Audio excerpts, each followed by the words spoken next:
مسئلہ ارشاد فرمائیے کہ گائے یا بکری ان کے بچے پیدا ہونے کے بعد مر جاتے ہیں، یا اگر فوت شدہ ان کے بچے پیدا ہوتے ہیں تو کیا ایسی بکری یا گائے کی دودھ آدمی استعمال کر سکتا ہے؟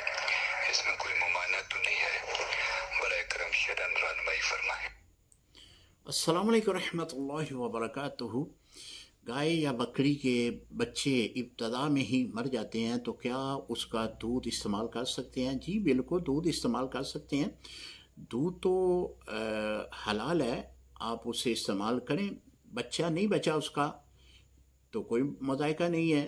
ہو سکتا ہے کہ وہ کسی بنا پہ، جس طرح عورتوں کو ایک مرض ٹھرا ہے، اس طرح جانوروں کو بھی ایک مرض ٹھرا کا مسئلہ بنتا ہے، تو اس سلسلے میں جانوروں کے بچے نہیں بچتے، لیکن اس پیدائش کے بعد جو اس کا دودھ آئے گا اس جانور کو، اس کو بالکل آپ دھو سکتے ہیں، اس کو استعمال کر سکتے ہیں، اسے پی سکتے ہیں، اپنی ضروریات زندگی کے کسی بھی جگہ پہ بھی اسے استعمال کر سکتے ہیں۔ یہ شرعاً جائز ہے۔ السلام علیکم ورحمۃ اللہ وبرکاتہ۔